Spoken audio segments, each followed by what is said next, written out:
First, we must remember that Sri Aurobindo and the Mother relate the term psychic to the soul, the aspect of the individual that maintains a direct connection with the divine. The soul is an organizing principle within the earth consciousness, and, while it maintains a connection to the divine, nevertheless is rooted in the evolutionary principle of the earth consciousness. The psychic being, which has developed and evolved over innumerable lifetimes, is based in the earth evolutionary process, and through aspiration is able to come into contact with the spiritual realms and spiritual powers and principles. Spiritual describes planes of awareness that exceed the framework of the body-life-mind complex, and which ascend into realms of ever-increasing power and subtlety. It is in these higher realms of awareness that the divine presence is stationed. They act within their own sphere and project an influence that awakens and enlivens the psychic consciousness on earth, just as the sun's radiation awakens and enlivens life in the material world. A disciple asks, what is the difference between spiritual and psychic?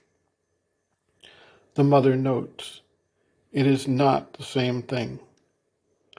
The psychic is the being organized by the divine presence, and it belongs to the earth. I am not speaking of the universe, only of the earth. It is only upon earth that you will find the psychic being.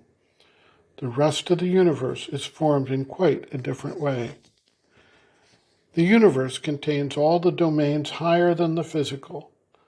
There's a global physical comprising the mental, the vital, etc., and all the domains above the mental are domains of a spiritual order, domains which are, for us, domains of the spirit. And it is this spirit which little by little, progressively, materializes itself to arrive at matter as we conceive it. The beings of the overmind, for instance, and all the beings of the higher regions have no psychic being. The angels have no psychic being.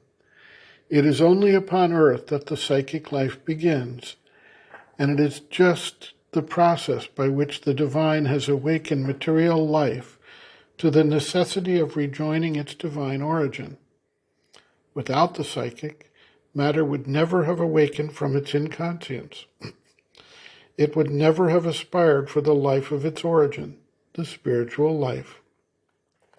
Therefore, the psychic being in the human being is the manifestation of spiritual aspiration, but there is a spiritual life independent of the psychic.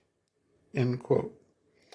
Reference, Sri Aurobindo and the Mother, Our Many Selves, Practical Yogic Psychology, Chapter 6, Some Answers and Explanations, pages 209 to 210.